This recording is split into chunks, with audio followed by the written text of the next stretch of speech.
Bonne année à tous les vœux pour cette nouvelle année cinématographique qui commence en termes d'avant-première pour ce qui est de cette année aujourd'hui.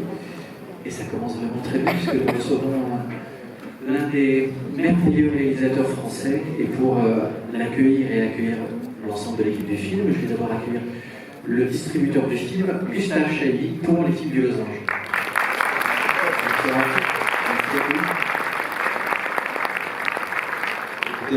Bonne année à tous d'abord, on est ravis de constater à quel point le pluriel des spectateurs ce soir est fort et marqué, puisque vous êtes plus de 450 dans cette salle. C'est plus que le public de la première mondiale du film à Cannes, et ce qui est aussi plus encore qu'à Cannes, c'est l'équipe quasiment au grand complet.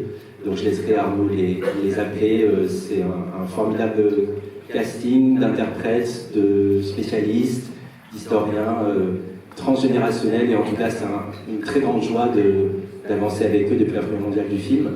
Mais plutôt que de me risquer à évoquer le film à la place du metteur en scène, je tiendrai d'abord à remercier les partenaires de production, Arte, Scala Film, Ciné+, Chanel, Rivalet, la production qui est portée par Charles Gilibert, qui est ici présent, qui est aussi le président des films du Losange, et surtout remercier, me réjouir vraiment de la qualité de ces moments passés aux côtés d'Arnaud Desplechin.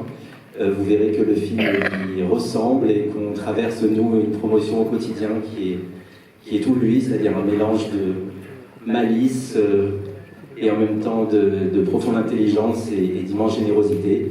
Donc voilà, c'est l'un de nos plus grands cinéastes en activité, incontestablement. Merci d'accueillir Arnaud Desplechin.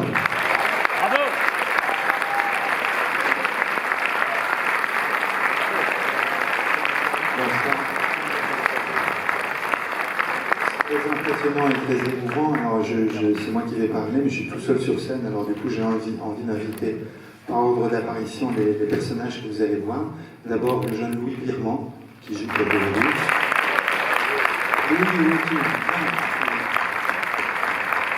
Je voudrais également demander à me rejoindre. Vous savez, j'étais sorti d'une exposition qui avait lieu au musée d'Orsay qui s'appelait Enfin le cinéma.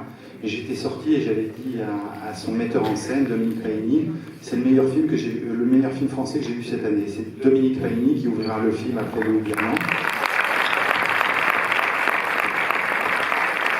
Et après, c'est des amis, Clément Hervé Léger, que vous connaissez, Sandra Leger, une philosophe, pas du tout une actrice, mais elle est actrice pour la première fois, Milo Machado Braner, que vous connaissez.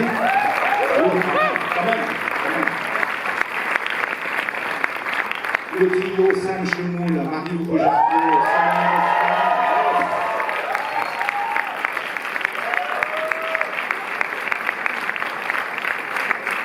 Bon, un homme, vous me direz, il est grand, mais je suis à genoux devant lui, c'est Michel Escaut.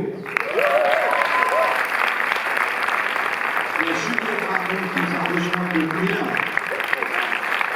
Il y a Céline Cissé.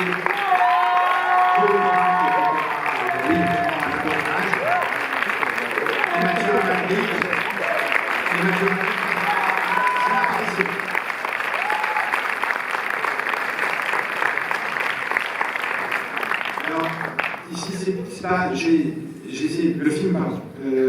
J'ai essayé de vous parler pas trop longtemps du film, de ne pas vous déflorer, mais je vous le montre avec trac, parce que d'habitude, mon métier, c'est de vous raconter des histoires, des romans.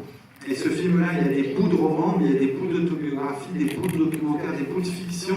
Alors du coup, j'ai peur, je me dis, ils vont être perdus. Ils vont être perdus, quoi. Alors on a construit le film un peu comme une maison, et on a construit ce film, et j'aimerais bien l'accueillir avec Fanny Burdino, qui m'a aidé à l'écrire. On a construit le film un peu comme une maison de cinéma. C'est-à-dire que vous verrez des pièces, et chaque pièce, chacun de ces personnages se présentera à vous avant de vous faire rentrer dans la pièce. Il y a des pièces qui vous sont familières, les comédies, l'amour, des pièces plus mystérieuses, des pièces plus intimidantes, et tout ça, mais soyez pas intimidés. Je pense à deux amis dans la salle, à Nadia et à Alma, qui se reconnaîtront, et le film est quand même un peu romanesque. Voilà. J'espère que vous ne serez pas complètement dépaysés, et voilà, donc j'ai grand trac, mais aussi je vais conclure Alexandre, on avait parlé avec Gustave, c'est qu'il y a eu des histoires du cinéma merveilleuses, je pense à celle de Scorsese, aux histoires du cinéma au pluriel de Godard qui sont une montagne, Et ce film-là n'est pas un film sur les grands artistes, les grandes metteuses en scène ou les grands metteurs en scène. C'est un film que j'ai eu envie de faire parce que c'est un film sur vous, ou sur moi. C'est-à-dire que je me suis déguisé en vous, vous êtes déguisé en moi, c'est-à-dire que moi je passe une partie de ma vie dans les salles, dans les sièges que vous occupez ce soir, et c'est un film sur ça fait quoi d'être spectateur. Qu'est-ce qu'on fait dans les salles obscures, qu'est-ce qu'on fait quand on regarde un film à la télévision, c'est quoi être spectateur. Donc du coup, je me suis déguisé en moi-même, j'ai fait semblant de faire des autobiographies, mais j'ai juste essayé de parler de vous. J'espère que vous y retrouverez.